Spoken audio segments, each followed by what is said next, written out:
So there's a new Note 9. You probably heard about it. A huge event. The stage, it does this, it does that. It's the new powerhouse. It's the top of the food chain. You got a pen. It's an upgraded version of the previous one. In fact, if I pull the previous one out over here, you can probably hardly, maybe not at all, tell the difference. But there are some differences, and the new one is better. This one here actually steps up 0.1 inches diagonal screen space. The resolution is identical, but this one, the Note 9, is 6.4 inches diagonally compared to 6.3 on the previous version. The screen to body ratio slightly better. Flip them over, you can see the camera layout has changed a little bit, or the fingerprint scanner in relationship to the camera layout. Underneath the camera modules, it was really hard to distinguish the difference, and you would end up touching the lenses themselves. The cameras are different now too. On the Note 9, they catch up to the S9 Plus, the same two-lens system with the variable aperture. Now this device is obviously big. This is for power users, and that's what was a bit confusing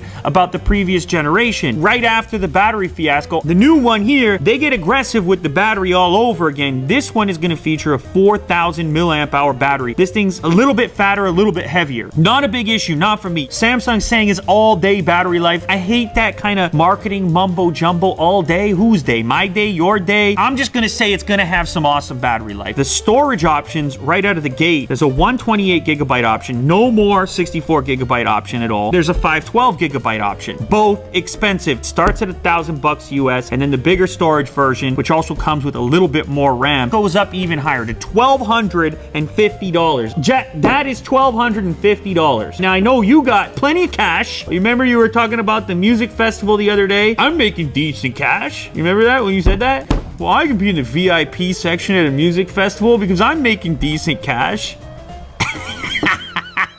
So for you, this is nothing. But the world doesn't live like you, man. Snapdragon 845 in here, 6 gigabytes or 8 gigabytes of RAM. Also has liquid cooling scenario as well. Partnership with Fortnite for this device specifically. I installed it on here already. Of course, it's not coming through the Play Store, which was an interesting development. Fortnite didn't want to kick any cash to Google. So for the first 48 hours of this device's existence, you're only going to be able to play Fortnite on Galaxy phones. That seems to be the deal that they struck. If you're familiar with gaming PCs, you've probably heard of water cooling. It's an unusual thing to have in phones. Samsung kind of wants to dive into that same department to a certain extent. Consider this phone to be their gaming phone. Why can't it be a gaming phone? You're trying to say you're a Note. You're trying to say it's productivity. Whoa. Who is this thing for? I think it's for people who do a ton of computing on their smartphone. All of a sudden you start to make the case for the S Pen. This pen here is a little different than the previous version. Bluetooth LE charges inside of the phone. You can control your music from here. I don't know, am I holding this thing and skipping tracks? That said, you have over 4,000 levels of pressure sensitivity on that pen. You know, Willie Doo, he's a bit of a sketcher. Maybe we bring him in here. Maybe we ask him if it's the real deal or not. That's for a later date. Nonetheless, you can draw on your phone pretty nicely. This one now features stereo speakers. Of course, look at my recommendation. No one's logged in or anything. It's just like...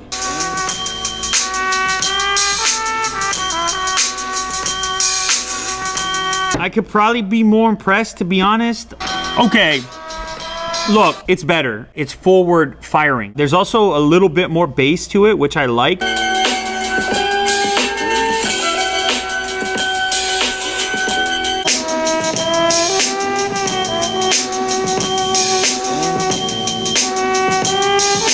Yeah, it does feel a little bit heavier. A headphone jack, and Jack is the biggest fan in the world of headphone jacks. Right, Jack?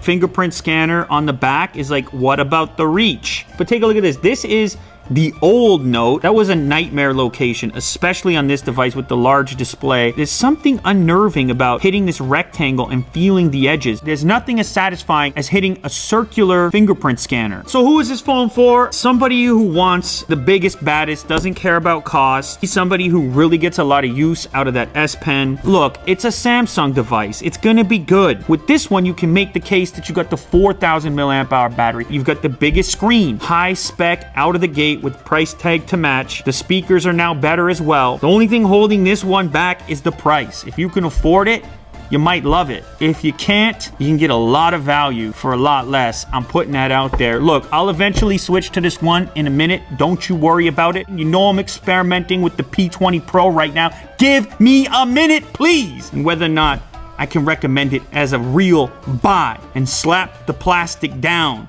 Of course, if you're not a person like Jack with the money falling out of the pockets, you know,